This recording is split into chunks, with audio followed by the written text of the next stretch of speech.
No, genuinely. sense. Well, yeah, that's not a contradiction. But then why not just say we believe in them then? Well, yeah, I suppose. Let me know when we go. Oh, we are live. We are Are we live? So I'm not sure where we crashed in there. So we were talking about our fabulous producer, Karem, believes in aliens. The myth. Because this episode is all about the UFOs. truth It is of UFOs and aliens. We're going to get down to the core here. 100%. You've got to listen for all the way through to find the Because exact truth. right at the end, we're going to tell you the truth. Yeah. 100%. We have irrefutable evidence. You will learn a lot from this. Yeah, speaking of which, I was looking at, and actually, Turkish connection here as well. There was, I was looking through lists of, UFO sightings and things, and there was one about in Turkey. It was this guy filming over years stuff. of these UFO sightings, and I thought, oh, brilliant! If he's got hours and hours of videotape, which makes you go, God, how long ago is it? And it's like 2007. I was like, come on, Turkey, hurry up. And it's just, Were the UFOs wearing flares? No, the camera's moving, but the UFO isn't. So I'm like, it just looks like you're pointing a camera at a painting of UFO and zooming in and out, and it's not moving. I watched about 2 minutes. I went, "This is. I'm sorry, no. Take this off." Like, where the guy that came on a trampoline. I've seen. It looks like it's really shaky. The clip I watched, it was like, "Oh, it's stabilized footage," and I was like, "If this is the stabilized, I hate to see what the because it's like you're on a ship bobbing around." I'm doing an arm gesture here, which only are people at home. Yeah. It's like what kind of backwards Nokia 210 kind of bullshit camera phone? Well, this is my. I kind of want to start maybe off on the wrong foot here and end the podcast early, but I think I read one source that a conservative, because there's no way of knowing, but in a conservative estimate, if presumably 1 billion people own a smartphone that takes pictures or camera phone. I think last year they were saying that as a conservative, if everyone has one and takes roughly the same amount of photos as what they calculate an average might be for an average person, because obviously some people, influencers are going to take 11 billion photos, that 1 trillion photos were taken last year. And, we have all these smartphones, people are making feature-length films on, so they're that good quality, and people are using them for all sorts, and you can get lenses that do everything. We still haven't got. Where's the selfie of someone with a UFO? Oh yeah, over their shoulder. That's you know what I mean? Answered. I mean, we all watched the Bob Lazar interviews. Yes. Now his point was that if you're bending gravity, then you're technically invisible anyway. Yeah. So that answers that question. If they are advanced, well, that's for his UFO in inverted commas. Or in saying that, do you know what they've got? I watched an interview of these TED Talk things recently, and it was a guy. He was saying about the Vanta Black airplane. Remember I was saying they painted Vanta black, so there's no any corners, which looks fucking odd on a stealth fighter with the zigzags. It looks weird. And but he's saying also the what they do now is, well, it's on TED Talks. I was going to say I'm not giving world secrets away. The planes. And this is our planes now that we know of. What they have is underneath the bottom of the planes is basically a big LCD screen the whole way underneath the bottom of the plane. So the bottom of the plane is a very high def screen, and what they have is cameras pointing up on top of it, relaying. This is the invisible car in James Bond, isn't yes, it? It is. In James Bond, one of the Die Another Day, Pierce Brosnan's last one. I feel like I'm being John Higgins here. Where I wouldn't know the release. He'd know the release date and everything. That's our film critic. Who you did a thing without me. He's got knowledge.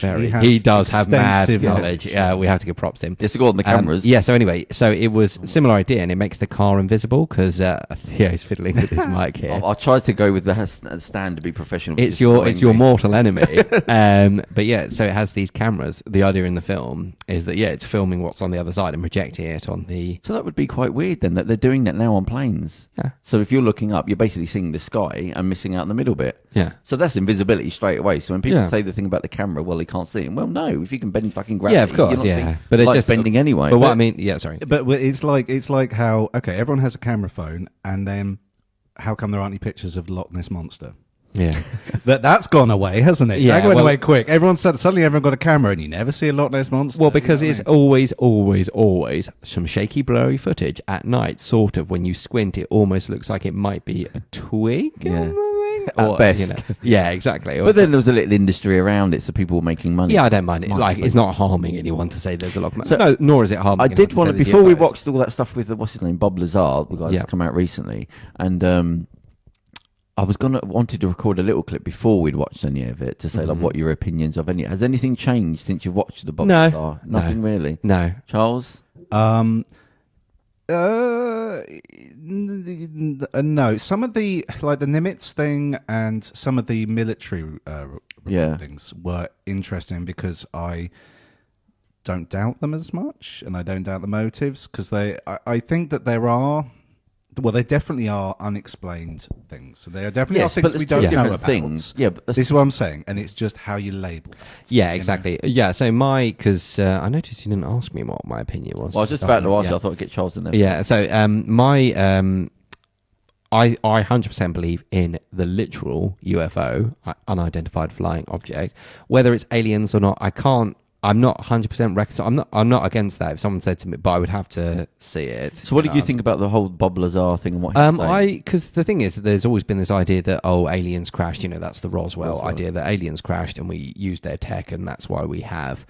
Why we've made these great leaps forward in technology in the 21st century. 3D microwaves. Yeah, exactly. I mean, the real reason is because of the world wars, because you need to advance the tech so quickly. But there could be other things. And I'm totally open to the idea, but I'm sort of a little bit of a doubting Thomas in that I have to see the UFO. So the Bob Lazar interviews, you didn't. Didn't think that was genuine? No, I 100%. He came across as very. So we should probably say who Bob Lazar, isn't it? Lazar, yeah. So he came out in the 80s. Yeah, and he was a.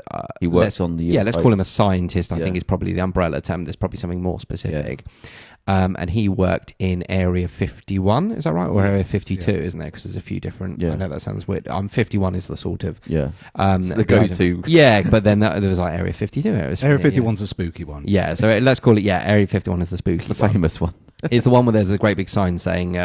if you approach, if you trespass, you might be shot, and you walk up and you don't see anyone, and then suddenly there's a jeep with a gun on the back. Where the hell somebody comes out of the ground? Yeah, I've seen programs where they've done that, and then suddenly a jeep comes out of seemingly nowhere. It's obviously hidden. It's probably in a ditch or something with a great big gun on it, and it's not. They don't open fire, but it's sort of tracking you then as you're driving. Well, there aren't any fences around there because if you think it's a restricted area, fair enough, put up a fence. But it's just that there's a sort of weird line somewhere that if you cross, you're not supposed to. Yeah. You'll be vaporized by aliens. So he worked there as a so he worked there. He said, I think he saw quite early on things that he described basically as alien craft. He was pretty much straight off the bat that those were alien craft. That there were 9 of them, is that right? 8 or 9. 8 or 9 of them. They all look slightly different. Yeah. But as he pointed out, a jet plane looks different to a glider, to a jumbo jet, to whatever. Course, so that's fine. Yeah. And he worked there for a long time, and then he left, and he sort of became, let's say, a whistleblower. Yeah. But then they being, let's call, say, the US government, again, umbrella term here, but the military. The cigarette smoking man. Yeah, the cigarette smoking man. The sort of the Men in Black, but not the nice Will Smith ones. Or the Chris Hemsworth now, isn't it? I think it's the Chris Hemsworth, sounding like an old man. And they sort of they quite literally tried to erase his identity. They destroyed his birth. My thing with him is it's not some bloke we're talking about that saw a light in the sky. Yeah, it's very detailed. Yeah, the fact that he is a credible working in them, the fact that they try to erase his identity. I'm saying with you, Charles, about them saying when it's military people, because when we even mooted this a couple of weeks ago about let's talk about UFOs, we're all kind of sniggering a bit because obviously the thing is you always think it's some guy in a field in Doohickey, Nevada called Cletus, with and he's like, the aliens came down and probed my anus, and that's my hillbilly impression. Where's yours? Because sometimes I know the sheriff comes around and they're like, hang on a sec, why are all these cattle have their genitals mutilated? And he goes, aliens. Yeah, and you sort of think they're like, really? And he's like, yep, totally alien. That's what they do. They come thousands of light years. Yeah. And they rip out the fannies of cows. Yes, and it's definitely not because your weird cousin has that weird, you should have taken him to the doctors that time he got kicked. The farm's not making any money. Yeah, exactly. Yeah, that's the thing. So I'm sure a lot of it is that people... So he worked on inside these UFOs. I mean, he went into detail in the documentary about how it works. Yeah, he said he actually went inside, didn't he? Yeah, he worked on a specific... He said the people work, they keep you separated, so you only work on one part of the thing. So did you see the documentary? I didn't see the documentary. Right, so the documentary, actually, he starts drawing things out. Yeah. And he basically describes how the gravity thing works, and that there's 3 things inside. Which I thought was fascinating, the fact that he went into that level of detail, but I went, oh, okay, yeah, so that's how the thing would move without the effect of gravity. And the bending of the light is because there's its own gravity field, so that sorts that out. Now, you could, what it made interesting to me is the fact that I always had the thing of, look, you don't know what they're working on. Yeah, of course, When the stealth bomber came out, the zigzaggy bomber with the Vanta Black, people were saying, I saw a hole in the sky moving along, because it's got no shape, it's got the zigzags, but there's no, your eyeballs can't focus on anything because the Vanta Black pulls the light into it. So what you saw is a hole in the sky moving around with an angle. Yeah. So you go, okay, there's certain things like that. But then if you go back to the 60s or 70s and people saying, the UFO, or in the 80s with Bob Lazar, that's not our technology advanced. He's saying, no, those things existed then. Yeah. So that sort of cuts out the advanced technology bit. Now, the problem I have with the UFO thing is to go, well, okay. So what's your view on UFOs? No, I've always believed in them anyway. Just common sense. It doesn't make any sense that you wouldn't have them there. And if they are that, if you think about what we've advanced in the last few hundred years, and then you go, well, the planet, the thing's 14 billion years old. You go, well, forget it then. You don't know anything. You're an ape on a tree. There is the arrogance to say, well, they can't exist. How? And it comes down to, like, do you it's the anthill thing. Is it that important to you? No, they're just things that you pass by every now and again. Yeah, exactly. Yeah. The TV has made it where they're going to come and they don't give a shit if they're that. Think about those many years of advanced technology. You basically are ghosts. I think the only thing for me that I find maybe problematic is perhaps the wrong word, but the thing with UFOs, it almost fills that same gap of religion, of, I don't know what, in the past people said, why are there stars? Why is there this and that? Why does the sun go? Magic Man on a cloud does it. So now instead it's, why does this do that? Why does that do that? Aliens. I mean, I know there's the meme of the guy going aliens, but you can have.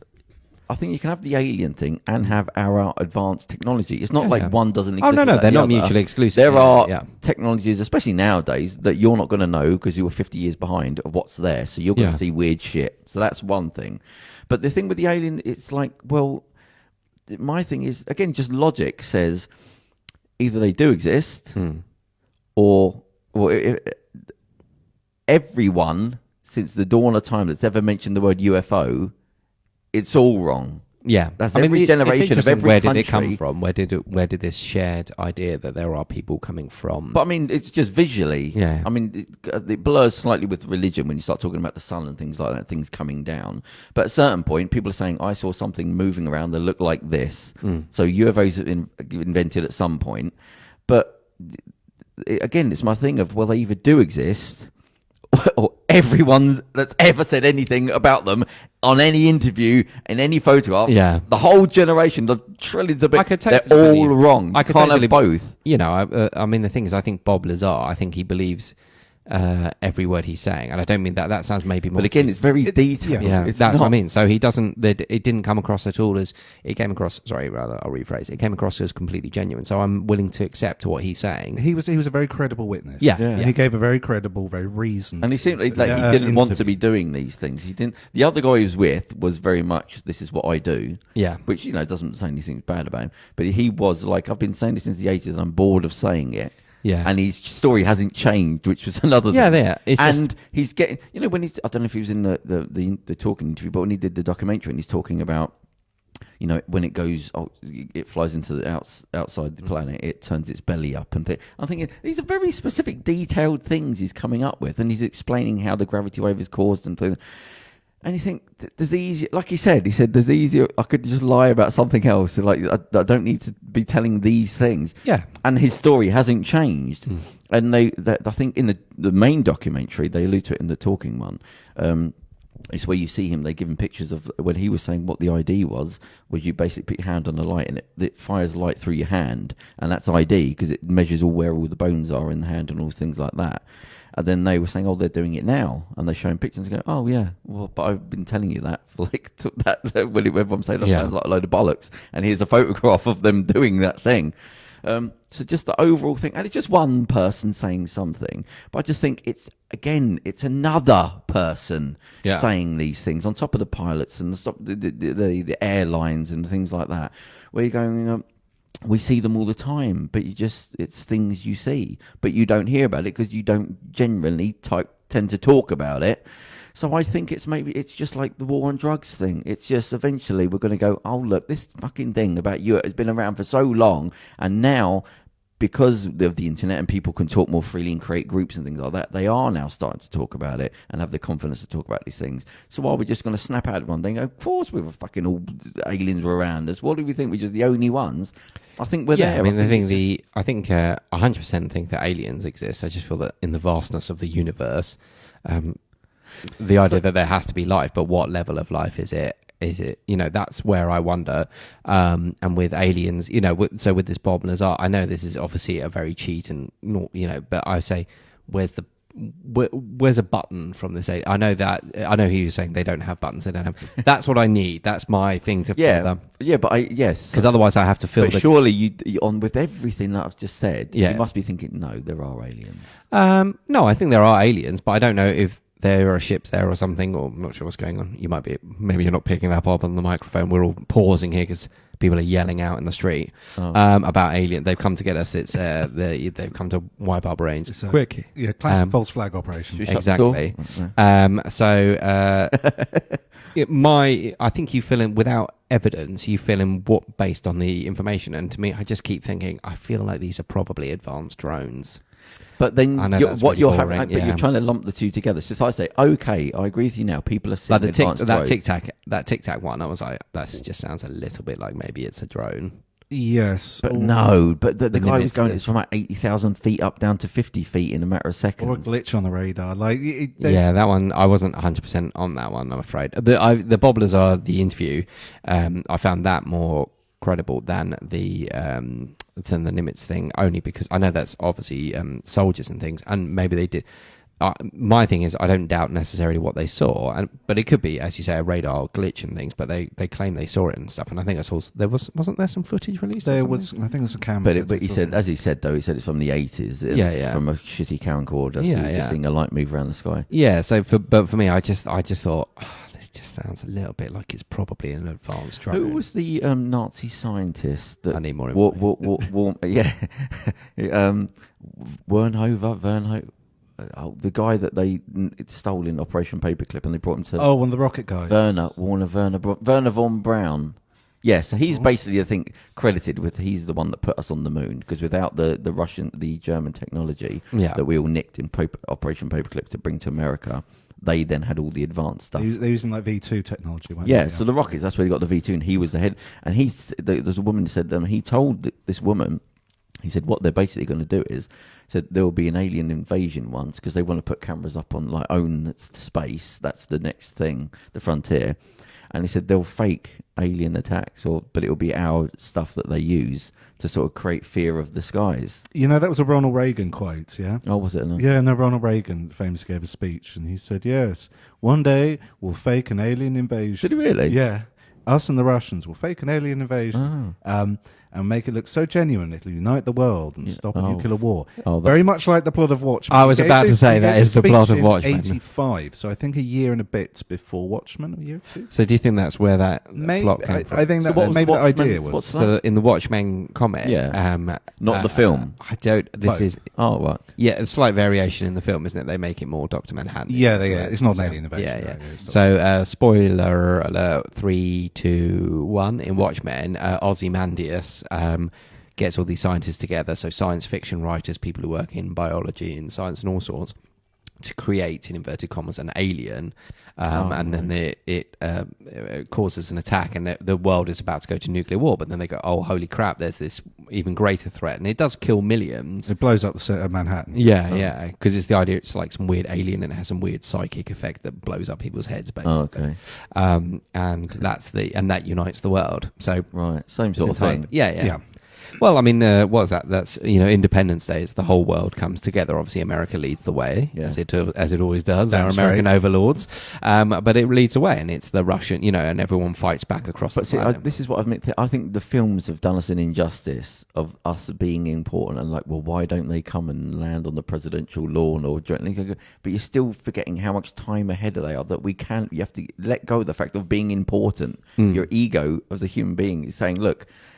Again, it depends what their purpose would be to come. So, what was did Bob Lazar or has anyone ever sort of theorized why is it just one ship or 9 ships or whatever? Or these because I don't think anybody's really said they know why they're here. It's just getting across the fact that I've seen what I've seen. But just get to that point first. And because he was saying, look, I don't know where. Is it prelude to invasion? Is it? They've said that what they know, but they're just letting us know bit by bit. Yeah, but is this little submarine to the bottom of the ocean kind of thing? So it's one little thing at a time. He did say they came from like Zuplon or something. Oh yeah, there was something. He saw some paperwork where it said this is where we got these things from. That was one of my first alarm bells there. Yeah. Sounded like I was like Zuplon. I was like, okay, Zebulon. But my only bit that I thought, which is silly, when you talk about like alien tech and gravity defying things, but the only bit that I thought not credible was when he was talking about having a migraine, and he was even in that room. I was like, having had migraines,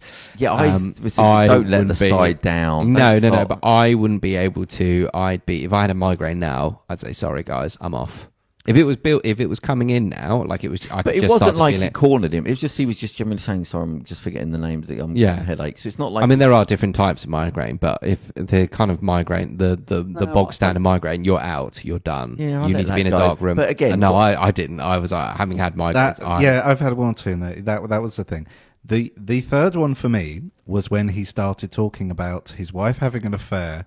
And that corresponding with roughly the same time when he started believing in aliens. Was that the documentary or in the? That was in the podcast. That was in the podcast. I missed that in the podcast. Okay, and I was like, okay. I love how we immediately said, oh, he's very credible, but... Well, there's a few things. And I just thought, okay, you start suspecting your wife's having an affair, missing scene, and then suddenly you start believing in aliens.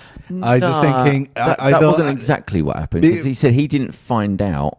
But he had to be allowed to have the security service monitor his phone calls. That was the thing, and they, through just listening to his phone calls that he knew were happening over time, they found out that his wife was having an affair. He didn't know that. Do you want to close them doors? Sorry. Sorry. For some reason we're in. Always taking the mic with him, but. I'm not sure it's going to work, but I'm going to do it. I've did it before. Oh, hold on, I can't sit up there. But I believe in you. Yeah, we would believe in you, Andrew. For some reason, but it was sort of roughly. He sort of started having domestic problems, is what I'm saying, and his behaviour became more erratic. He was doing more longer hours, and then all of a sudden, she thought discovering alien stuff. There's very few facts in this thing, and one of the few facts there is is his arrest. He was filming some stuff. He kept on going to the to the desert near the site and filming these anomalous lights in the sky. That's a fact. And then he was questioned by the authorities why he's filming on an army base. That is one of the few facts, verifiable facts, I think, in his story. Well, again, though, the only reason he did that is because... I found that quite weird, because that's sort of, if you are a government agent, you're working on this project, I don't know why he invited several of his friends along. Well, his thing was he thought they were going to kill him or something. Because remember, going back to the story about the adultery, so his phone calls are being monitored that he agreed to. Yeah. It turns out his wife, because he couldn't tell her anything, assumed he was having an affair. So she ended up having an affair, but he didn't know that. It was the people that were monitoring his calls. So her answer to him having an affair was to have an affair of her own. Well, I suppose she just didn't care anymore. Okay. No, but what happened is Are they still together now? No, I couldn't tell you. But what would happen is, so the secret services were monitoring the phone calls and found out that she was having a wife, but they didn't tell him, because what he believes is what they didn't want is some nutter that isn't having a mental breakdown while he's working on this. So they didn't tell him anything, but removed him from the project. And it's only after that he didn't understand, why have I been removed for no reason, and people are following me around. He thought, they've removed me for some reason, and now they're going to bump me off. which is then why he said, I'm going to get some friends of mine and the journalist and go and film some of this because I think they're going to try and kill me. But actually, they removed him because his wife was having an affair and they didn't want him to find out while he was working on the project. So that's why it all got tied into why he went there to film the thing, because he thought they're going to kill me because I've stopped working on this for no reason and I know too much. This slightly dents his credibility, I'm afraid, to me. I missed this in the podcast. Yeah, this is a little bit sounds like someone having a sort of some sort of breakdown over domestic problems. But he's just explaining the problem. Now, there's no need that doesn't affect anything. His wife cheating on him doesn't affect anything. He's just saying I was removed, and these are the reasons why I was removed. Yeah, the cheating thing sort of second doesn't. So I'm getting slightly distracted because for some reason we're in this room quite obviously recording a podcast, and people are outside yapping their heads off. I'm not near the door. I think only I can hear that, but sorry if I sound a bit tense. I think that's fans of Karem's. He's bloody trying to get autographs with his snappy new haircut. We're trying to ignore them. The least don't know why you would. So I'm going to keep coming back to this point though. So you either believe there exist or you don't. You can't have both. You can't fit them in with advanced technology because it was doing it they're still talking about it in the 80s and the 60s. So you can't have advanced technology because the UFOs have more or less stayed the same and do the same sort of stuff. I mean, there is a weird... the thing I would say is there's quite a consistency, isn't there, in terms of they're all... Every country, everywhere. So, again, if I'm saying... One of my favourites, sorry to interject, there was one that was absolutely... I was looking at all these different ones from different... So but why did you do this? No, but from so unfortunately there were some along the way I was like, okay, fine, that sounds quite interesting, but a couple of them I'm like, oh. So one that was... I can't remember how many thousands of years ago, BC, in ancient Egypt. I thought, wow, it's Stargate. Here we go. And then it just went, it was from a papyrus that someone saw that then possibly mistranslated because they were in a rut. I was like, right, take this off the list of things. Then there was one about these Japanese, these Japanese fishermen who spotted, I think they called it a floating ship or something like that. I thought, okay, that's quite interesting. And then a beautiful red-headed woman. I was like, here we go. Yeah. So I was like, so basically, you all got drunk, had cheated on your wives with some red-headed prostitute, probably, and then plus alcohol was exactly. Then you well fermented super fruits, sake, and that was And there was one apparently I read on Wikipedia, so it must be true. But there was like a Roman thing, and they said that there was a chariot in a flaming chariot. And I'm like. So, this is written 2,500 years ago. Like, that could be a million things. That's not a UFO site. But also, they thought they could predict the future by looking at goat entrails. So, I don't. You take that. What's wrong with that? Oh yeah, that's for another episode. I don't. You've got a problem with goat entrail reading. At a certain point, I think it's Chinese whispers. At a certain point, I get to it. I go right. I'm not taking anything. Yeah, that's why the papyrus one. I was like, that was it. Like as soon as it started being like